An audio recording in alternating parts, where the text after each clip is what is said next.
अस्सलाम वालेकुम। मेरा नाम डॉक्टर मारिया खान है और मैं कंसल्टेंट गायनाकोलॉजिस्ट हूँ। आज हम बात करेंगे कि पेशेंट को हमल के दौरान होने वाली नॉर्मल तब्दीलियाँ कौन सी होती हैं। पेशेंट को छोटी छोटी कंप्लेंट्स होती हैं जिनका पेशेंट बहुत ज़्यादा परेशानी का सामना होता है कि ऐसा क्यों हो रहा है।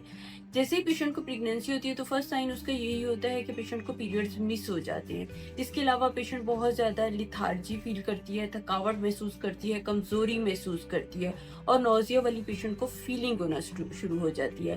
पेशेंट को पहले 3 महीनों में नौजिया और वोमिटिंग उसका कॉमन है और वोमिटिंग उसको 3 टू 4, 5 टू 6 एपिसोड्स भी हो सकती हैं।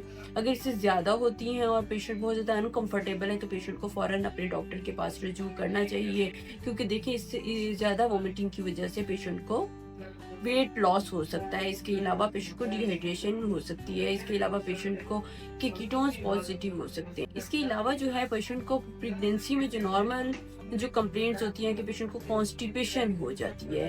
इसके अलावा पेशेंट को फर्स्ट 3 मंथ में डिप्रेशन बहुत ज्यादा होता है। थ्रू आउट द प्रेगनेंसी भी पेशेंट को डिप्रेशन होता है। ये एक्चुअली उसके हार्मोनल इफेक्ट्स की वजह से होता है। जो इसके अलावा पेशेंट को बैकएक होती है और बैकएक और लोअर एब्डोमिनल पेन पेशेंट को स्टार्ट ऑफ द प्रेगनेंसी में इसलिए होती है क्योंकि उसे इम्प्लांटेशन का पेन होता है।